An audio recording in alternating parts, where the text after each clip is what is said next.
Hey, what's going on, everybody?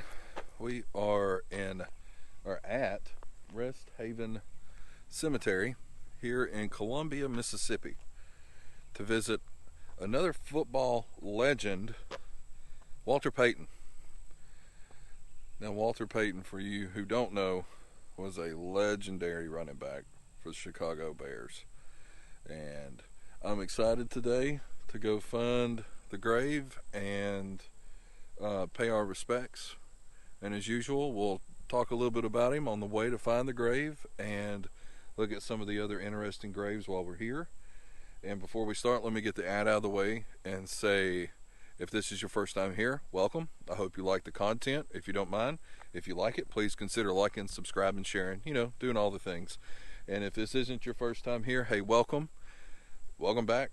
I hope you enjoy the video. And with all that being said, I'm trying to look for it now.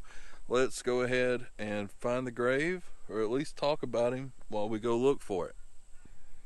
Now, I've noticed, just like at the other cemeteries we visited in Mississippi, it seems like they are doing the same with the vault on top, or whatever they call that. But on to Mr. Payton. Walter Payton was born here in Columbia, Mississippi. Payton's year of birth is disputed. Most sources say he was born in 54. However, other sources say he was born in 53. As a child, Payton was an active member of the Boy Scouts, and he played Little League. And he was a member in his local church. At Jefferson High School, Payton played drums in the marching band. He participated in the track team, and he sang in the school choir.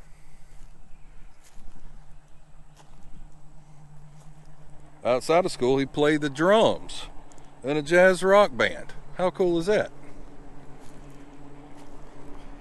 His brother Eddie was on the football team, and Payton did not play, partly to avoid competing with his brother.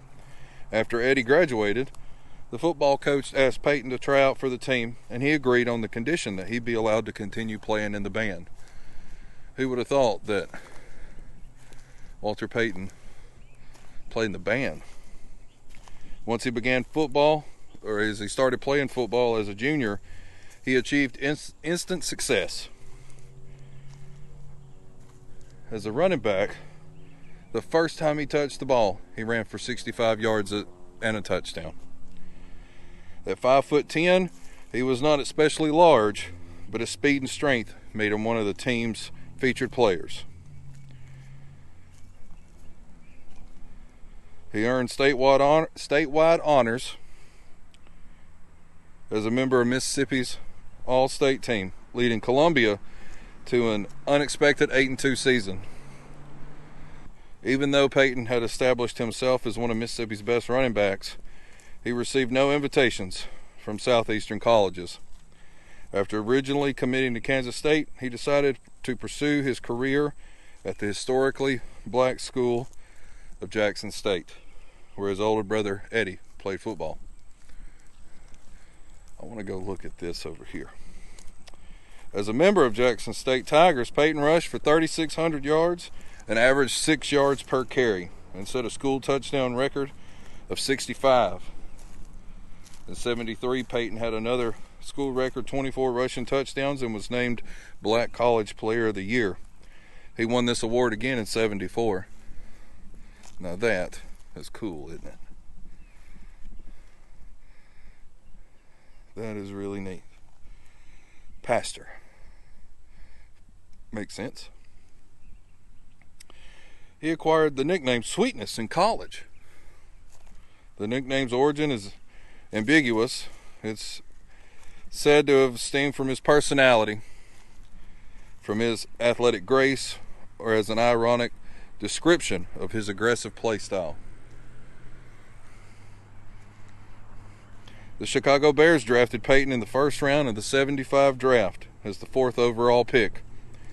The Bears had endured many losing seasons after the retirement of iconic running back Gale Sayers in 72. Payton's first game was not successful, He was held to 0 rushing yards on 8 attempts. His best performance of the season was against the Saints, where he rushed for 134 yards on 20 carries.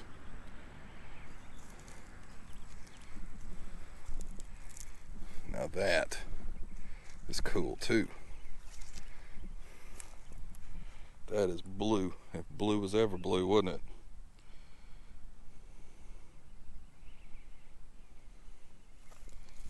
Payton, the Bears had success, right?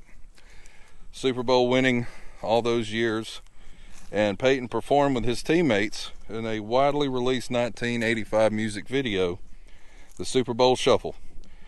The Bears went on to a 15-1 record that culminated in a 46-10 victory over the Patriots in Super Bowl 20.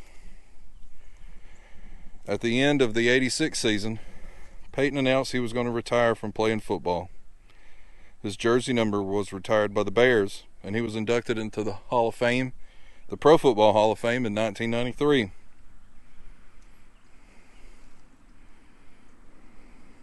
In 99, Payton announced that he had a rare liver disease.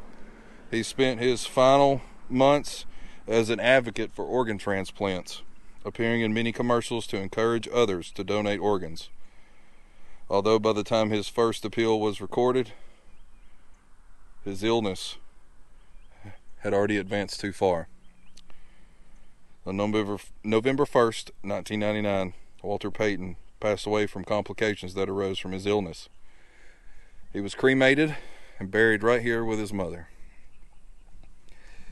Now, I don't know the exact spot of the burial, but I would imagine it's probably in the middle. That's where you would think, right? There is that is for Miss Payton from 2013. So that is not his. So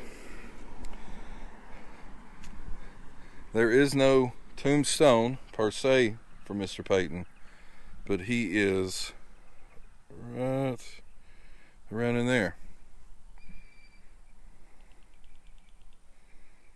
So yeah, that's the grave of Walter Payton. Well, kind of, right? Since he was cremated and buried with his mother, there really isn't an official grave.